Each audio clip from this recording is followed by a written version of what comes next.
નમસ્કાર વિદ્યાર્થી મિત્રો, હું છું નિકુલ સિણોદિયા. શ્રી એસએ વિદ્યાલય પરિવાર વતી ઈ લર્નિંગ પ્રોગ્રામમાં ફરી એક વખત આપ સર્વેનું હાર્દિક સ્વાગત કરું છું. વિદ્યાર્થી મિત્રો, આગળના વિડીયોમાં આપણે મનુષ્યમાં શ્વસન તંત્રની જે પ્રક્રિયા છે કે જે પ્રશ્ન છે એના વિશેનો અભ્યાસ કરી રહ્યા છીએ. તો હવે આજના વિડીયોમાં આપણે એ જ શ્વસન તંત્ર દરમિયાન શ્વાસોશ્વાસની જે પ્રક્રિયા બને છે, તો હવે એ ખરેખર કઈ રીતે બને છે એના વિશેની ચર્ચા આપણે આજના વિડીયોમાં કરવાની છે. તો ચાલો જોઈએ આગળ.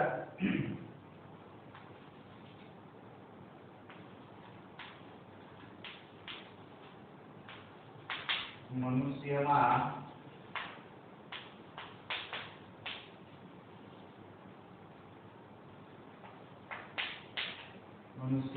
શ્વાસોશ્વાસની ક્રિયાવિધિ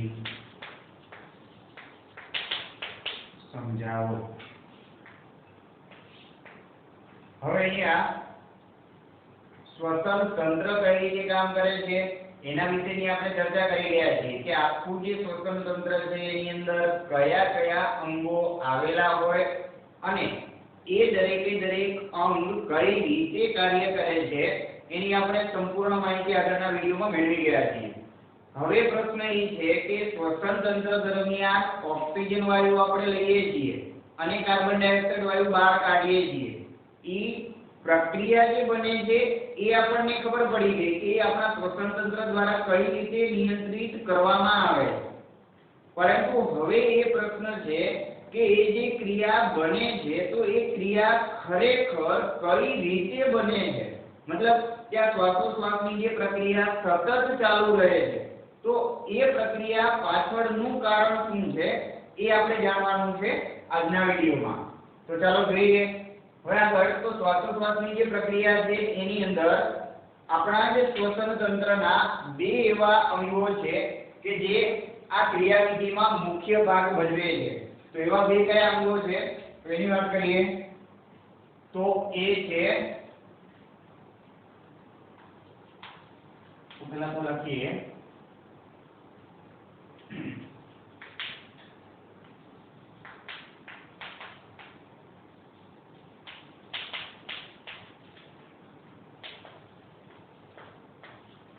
મનુષ્યમાં શ્વાસોશ્વાસની ક્રિયામાં મુખ્ય બે અંગો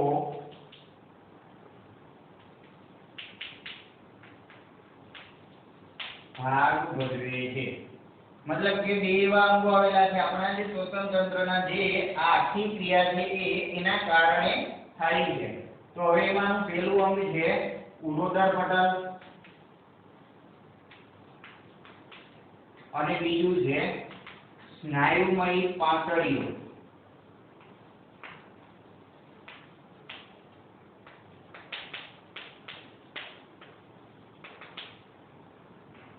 તો હવે આ બંને કઈ રીતે કામ કરે છે, બંનેની રચના કેવી છે આપણે જાણીએ છીએ, ક્યાં આવેલા છે એ પણ આપણે જાણીએ છીએ.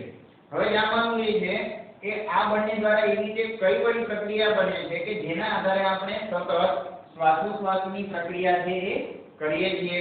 તો હવે જો ખરેખર અહીંયા જોઈએ તો શ્વાસોશ્વાસ જે શબ્દ છે એ પણ બે શબ્દનો બનેલો છે, શ્વાસ અને ઉચ્છ્વાસ. એટલે કે આ રીતે કદાચ જો આપણે લખવું હોય તો લખી શકાય કે શ્વાસોશ્વાસની ઘટના ખરેખર આ એક શબ્દની અંદર બે શબ્દો આવેલા છે. મતલબ કે બે શબ્દો વડે બનતી જે પ્રક્રિયા છે એ આવેલી છે, એક શ્વાસ અને ઉચ્છ્વાસ.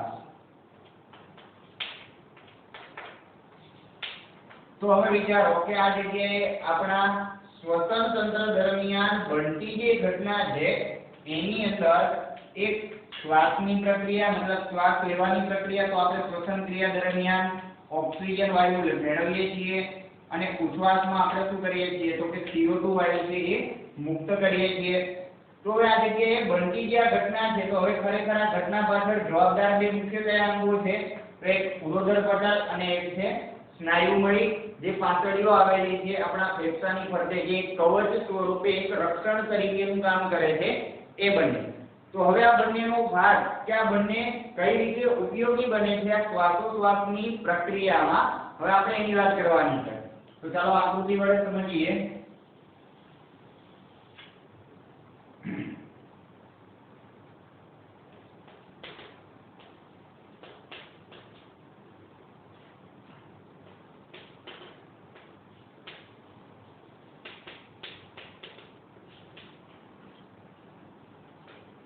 હવે શ્વાસની જે પ્રક્રિયા છે એના માટે આપણે જેટલા અંગોની જરૂરિયાત છે શ્વસન તંત્રમાંથી ફક્ત આપણે એટલા જ અંગો દર્શાવીએ છીએ જેથી કરીને આપણને મેઇન મુદ્દો શું છે એ આપણને ખ્યાલ આવે।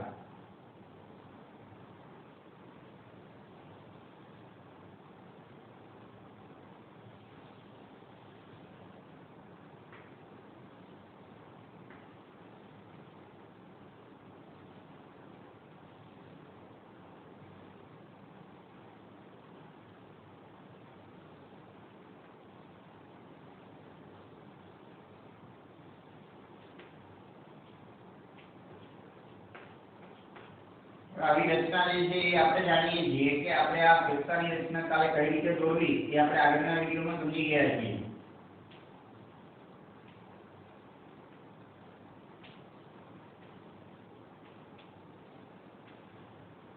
તો આ રીતે બંને આકૃતિ પહેલા તો આપણે તૈયાર કરશું।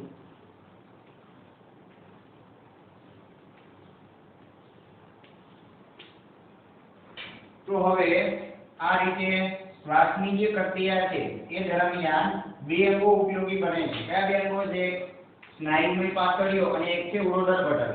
તો પાંતળીઓની રચના છે આ રીતની ગોઠવાયેલી હોય છે અને ઉરોદર પટલ છે તો એ ઉરોદર પટલને આપણે જાણીએ છીએ કે એ આ ફેફસાની નીચે આ જગ્યાએ આ રીતે આવેલા હોય છે। તો હવે આ જે ઉરોદર પટલની રચના છે એ અને સ્નાયુમય પાંતળીઓ તો હવે એ ખરેખર શ્વાસોશ્વાસની પ્રક્રિયામાં કેવો ભાગ ભજવે છે એ સમજવા માટે પહેલા તો આપણે બંને આકૃતિઓ એકસાથે જોડી લઈએ પછી આગળની ચર્ચા કરીએ।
ચાલો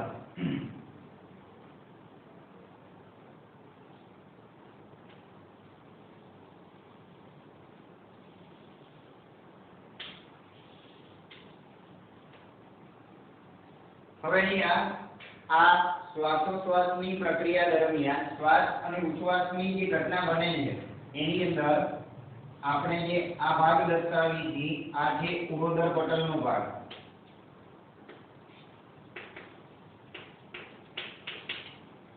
और ત્યારબાદ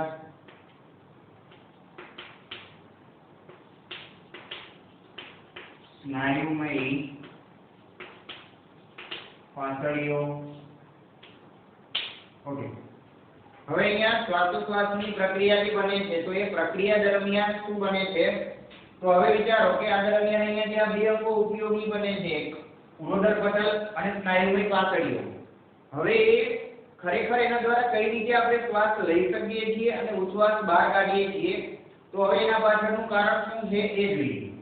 તો હવે જ્યારે ઉરોદર પટલ અને સ્નાયુમય જે પાતળીઓ છે એ જ્યારે સંકોચન પામે છે, હવે સંકોચન પામે છે મતલબ કે જ્યારે એ બંને સંકોચાઈ જાય છે, જે સ્થિતિમાં હતા એના કરતા જ્યારે એ ભેગા થઈ જાય છે, સંકોચન પામે છે, ત્યારે શું બને છે તો કે જ્યારે સંકોચન પામે છે ઉરોદર પટલ અને પાતળીઓ, તો અત્યારે અહીંયા આ પહેલી આકૃતિમાં આપણે જે દર્શાવેલા જે બંને ભાગ છે તો એ સંકોચન પામેલા છે. મતલબ કે હવે જ્યારે બંને પાતળીઓ અને ઉરોદર પટલનો ભાગ જ્યારે બંને સંકોચાઈ જાય, હવે જ્યારે સંકોચાય છે ત્યારે શું બને છે તો હવે વિચારો કે ખરેખર જ્યારે બંને સંકોચાય ત્યારે આખા શરીરનો જે મતલબ કે આ જે ઉરસ ગુહાનો જે ભાગ છે, ફેફસાવાળા જે ક્ષેત્રફળનો જેટલો વિસ્તાર હોય એ વિસ્તારનું જે ટૂંકમાં ક્ષેત્રફળ કહીએ કે એનો જે વિસ્તાર છે એ વિસ્તાર છે એ મોટો બને છે. મતલબ કે હવે જો તમે અહીંયા બાજુની આકૃતિમાં પણ તફાવત જોઈ શકો છો, ખરેખર આવી જે રચના કે આવી ઘટના બને છે જ્યારે ઉરોદર પટલ અને પાતળીઓ છે એ જ્યારે સંકોચાય છે એ દરમિયાન ઉપરનો મતલબ કે ઉરસ ગુહાનો જે ભાગ છે એ ભાગ છે કેવો બને છે, પહોળો બને છે. મતલબ કે એમાં જગ્યામાં શું થાય છે, વધારો થાય છે. તો પેલા તો આપણે અહીં નોટ કરતા જઈએ સાથે સાથે કે જ્યારે ઉરોદર પટલ અને પાતળીઓ, ઉરોદર પટલ અને પાતળીઓ સંકોચન પામે ત્યારે શું થાય તો સંકોચન પામે છે ત્યારે શરીરની અંદર ઉરસ ગુહાનો જે ભાગ છે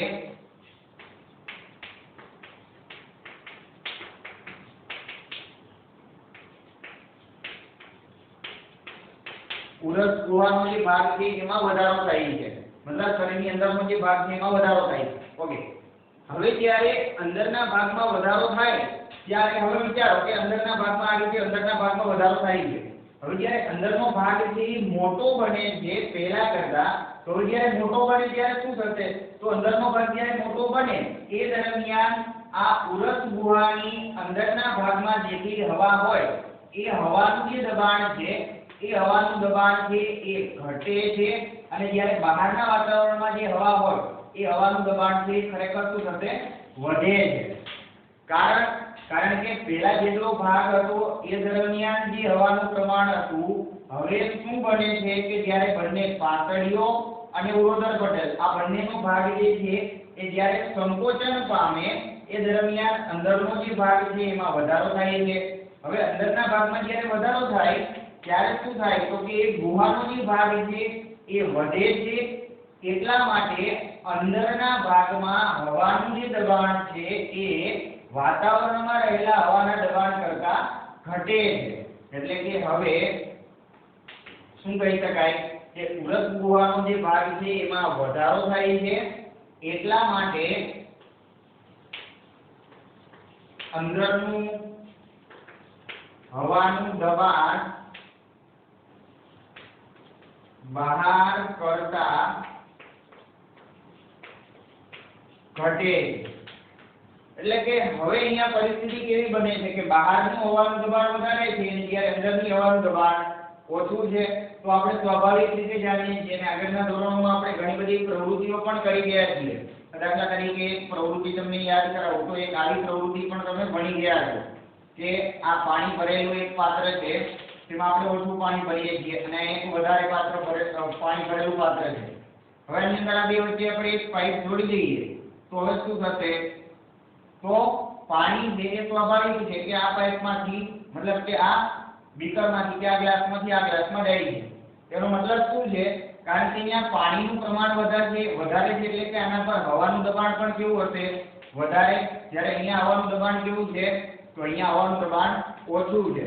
એટલે આપણે આ જગ્યાએ જાણીએ છીએ કે હવાનું જે દબાણ છે એ ઓછાથી વધુ તરફ, મતલબ કે હવા દબાણ કે પાણી દબાણને કારણે એ કોઈ પણ પ્રકારનું દબાણ હોય તો એ વધારે દબાણથી ઓછા દબાણ તરફ એ વસ્તુ કે એ પદાર્થ જે ગતિ કરે છે. કારણ કે એ બંને સમતોલન ન પામે ત્યાં સુધી એ ગતિ કરે છે. આવું આપણે ભણી ગયા છીએ આગળના ધોરણોમાં. હવે આપણે અહીંયા વાત કરવાની છે કે આપણી સાથે પણ અહીંયા એ જ ઘટના બને છે કે બહારની હવાનું દબાણ વધે છે, એ દરમિયાન શરીરના અંદરના ભાગનું હવાનું દબાણ ઘટે છે. તો હવે શું થશે કે બહારના વાતાવરણમાંથી હવા ક્યાં જશે? તો બહારના વાતાવરણમાં રહેલી જે હવા છે એ હવા શું થશે?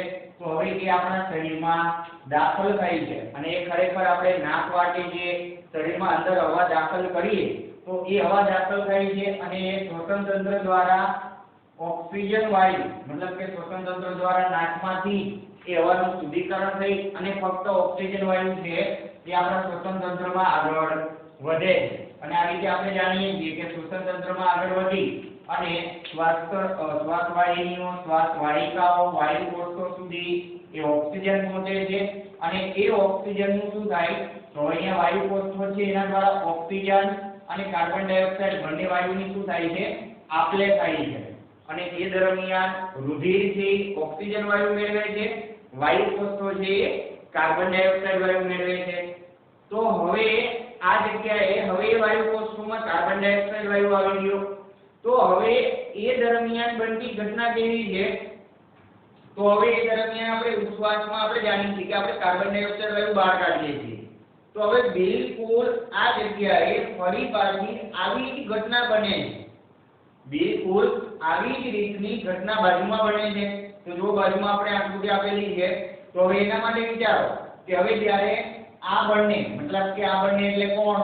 ઉરોદર પટલ અને પાતળીઓ. તો હવે બંને જ્યારે સંકોચાય છે ત્યારે આ ભાગ વધે છે.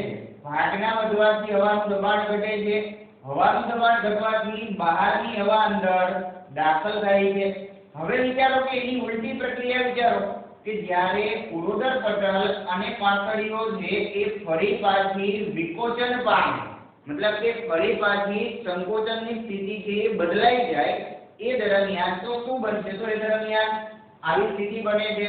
એટલે કે હવે અહીં આપણે એક વસ્તુ અહીંયા નોટ કરવી હોય અથવા તો આપણે યાદ રાખવા માટે તો એમ પણ કહી શકાય કે સંકોચન પામે ઉરોદર પટલ છે સંકોચન પામે ત્યારે નીચેની તરફ આવે અને જ્યારે વિકોચન પામે ત્યારે ક્યાં જાય છે?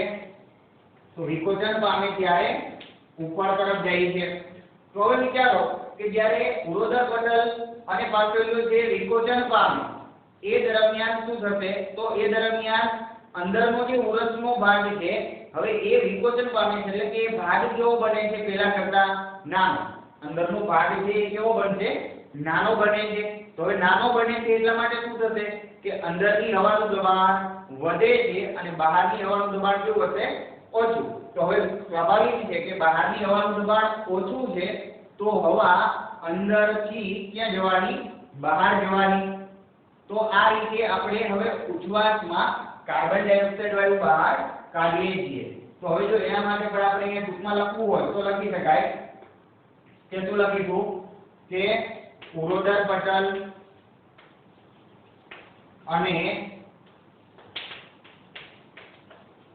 પાતળીઓ વિકોચન પામે ત્યારે તો જ્યારે બંને વિકોચન પામે છે એ દરમિયાન અંદરનો જે ભાગ છે શરીરના અંદરનો ઉરસ ગુહાનો જે ભાગ છે તો એ ભાગ છે શું થાય છે? તો ઉરસ ગુહાનો જે ભાગ છે એ ઘટે છે. હવે જો ઉરસ ગુહાના ભાગમાં ઘટાડો થાય મતલબ કે તેમાં હવાનું જે દબાણ છે હવાનું દબાણ વધે છે. હવે ઉરસ ગુહાનો ભાગ ઘટે છે એટલા માટે એની અંદર હવાનું દબાણ છે એ બહારના વાતાવરણ કરતા વધે છે. હવે હવાનું દબાણ વધે છે તો સ્વાભાવિક છે કે હવાનું દબાણ જો બહાર કરતા વધારે હોય તો હવાનું દબાણ જે બાજુએ વધુ હોય ત્યાંથી ઓછા હવા દબાણ તરફ એ વાયુ છે એ ગતિ કરે છે. અહીંયા શું બનતું હતું કે બહારનું હવાનું દબાણ વધારે છે તો બહારથી અંદર તરફ ગતિ થતી હતી. હવે અહીંયા બહુ ઉલટું બને છે કે અંદર તરફનું દબાણ વધુ છે તો હવે અંદર તરફથી હવા જે છે કે વાયુ છે હવે ક્યાં ગતિ કરશે? તો એ બહાર તરફ ગતિ કરે છે. એટલે કે આ રીતે બહાર CO2 વાયુ છે એ આપણે ઉચ્છ્વાસમાં મુક્ત કરીએ છીએ, બહારના વાતાવરણમાં મુક્ત થઈ છે. બરાબર. તો હવે ખરેખર શ્વાસોચ્છ્વાસની જે પ્રક્રિયા બને છે એની અંદર શ્વાસોચ્છ્વાસમાં શ્વાસમાં આપણે જે લેવાતો ઓક્સિજન વાયુ અને ઉચ્છ્વાસમાં છોડાતો જે કાર્બન ડાયોક્સાઇડ વાયુ છે, તો આ જે પ્રક્રિયા ખરેખર બને છે, તો આ પ્રક્રિયા દરમિયાન હવે અહીંયા એક બે વૈજ્ઞાનિક કારણો, મતલબ કે આજે આ પોતે જ એક મુખ્ય વૈજ્ઞાનિક કારણ છે કે આપણે સતત, અને ખરેખર જો કહું તો આપણે જ્યારે સૂતા હોઈએ, જાગતા હોઈએ કે ચાલતા હોઈએ, દોડતા હોઈએ કે આપણે આપણા કાર્યમાં વ્યસ્ત હોઈએ, એ દરમિયાન શ્વસન તંત્ર છે, તો એ શ્વસન તંત્ર છે તો એ પોતાનું કામ છે એ સતત ને સતત જાળવી રાખે છે. તો એના પાછળનું જે મુખ્ય વૈજ્ઞાનિક કારણ છે એ ક્યાંક ને ક્યાંક આ ભાગ ભજવે છે, બરાબર છે. તો હવે એ ઉપરાંત હવે આપણે થોડું આગળ વિચારીએ કે હવે આ જ ટોપિક પરથી હવે થોડુંક આગળ જઈએ. હવે આપણે અહીંયા વિચારો કે ઓક્સિજન વાયુ જે આપણે શ્વસન ક્રિયામાં લઈએ છીએ, તો એ ઓક્સિજન વાયુ જે આવે છે તો એ વાયુ કોષો દ્વારા, મતલબ શ્વસન તંત્રનું જે અંતિમ ઘટક છે અહીંયા વાયુ કોષો, તો હવે એ વાયુ કોષો દ્વારા હવે એ ઓક્સિજન વાયુ જે કોને મળે છે, તો એ ઓક્સિજન વાયુ છે એ રુધિરને મળે છે, બરાબર. અને રુધિર છે શું કરે છે, તો એ રુધિર છે કાર્બન ડાયોક્સાઇડ વાયુ ફરી પાછું વાયુ કોષોને આપે છે, જેના દ્વારા આપણે ઉચ્છ્વાસમાં બહાર કાઢીએ છીએ. ચાલો એ તો ખબર પડી ગઈ. પરંતુ હવે અહીંયા હવે જે આ રુધિર છે તો આ ઓક્સિજન વાયુ મેળવી અને હવે આ રુધિર શું કરે છે, તો હવે ખરેખર બહુકોષિક સજીવો જે હોય કે જે શરીરની જે રચના છે એ મોટી ધરાવે છે કે એક કરતા વધારે કોષોના બનેલા, તો એવા સજીવોમાં કોષીય શ્વસન માટે, મતલબ કોષને ખોરાક મેળવવા માટે, કોષને ઊર્જા મેળવવા માટે ઓક્સિજનની જરૂર પડે છે.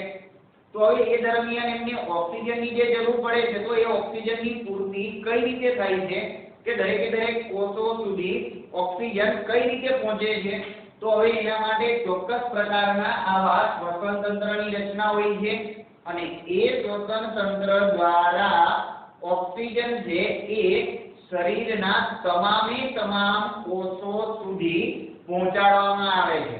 તો હવે અહીંયા આપણે એ જોયું કે શ્વસન તંત્ર દરમિયાન ઓક્સિજન કઈ રીતે મેળવાય છે. હવે વાત કરવાની છે કે એ ઓક્સિજન છે કોને મળે છે, કે રુધિરને મળે છે. તો આ રુધિર છે શું કરે છે, તો આપણે આગળના ધોરણોમાં એવું જાણી ગયા છીએ કે ભણી ગયા છીએ કે આપણા શરીરની અંદર રુધિર જે છે તો એ સતત આપણા શરીરમાં હરતું ફરતું હોય છે.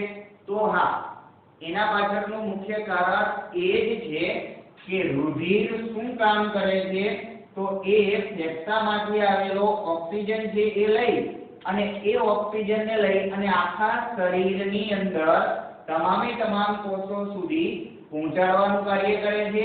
અને ત્યાંથી પ્રક્રિયાને અંતે ઉત્પન્ન થયેલો જે કાર્બન ડાયોક્સાઇડ વાયુ છે એ કાર્બન ડાયોક્સાઇડ વાયુને લાવી અને ફરી પાછા ક્યાં આવે છે, ફેફસામાં આવે છે. અને ફેફસામાં બનતી વાયુ કોષો દ્વારા જે રુધિરના શુદ્ધિકરણની પ્રક્રિયા છે એ ફરી પાછી બને છે. તો આ રીતે હવે વાયુ વિનિમય દરમિયાન, મતલબ કે હવે શ્વાસોશ્વાસની પ્રક્રિયા દરમિયાન એ પ્રક્રિયા જ્યાં પૂરી થાય છે ત્યાંથી જ હવે કઈ પ્રક્રિયા આપણને ખબર પડે છે કે હવે આપણે આગળના ટોપિકમાં કઈ પ્રક્રિયા વિશે ભણવાનું છે. તો હવે આપણે રુધિરનું જે પરિવહન થાય છે મનુષ્યના શરીરની અંદર એના વિશેની ચર્ચા કરવાની છે. તો હા, આગળના ટોપિકમાં હવે આપણે એક અલગ જૈવિક ક્રિયા આના જૈવિક વહન એના વિશેની ચર્ચા કરીશું. નમસ્કાર.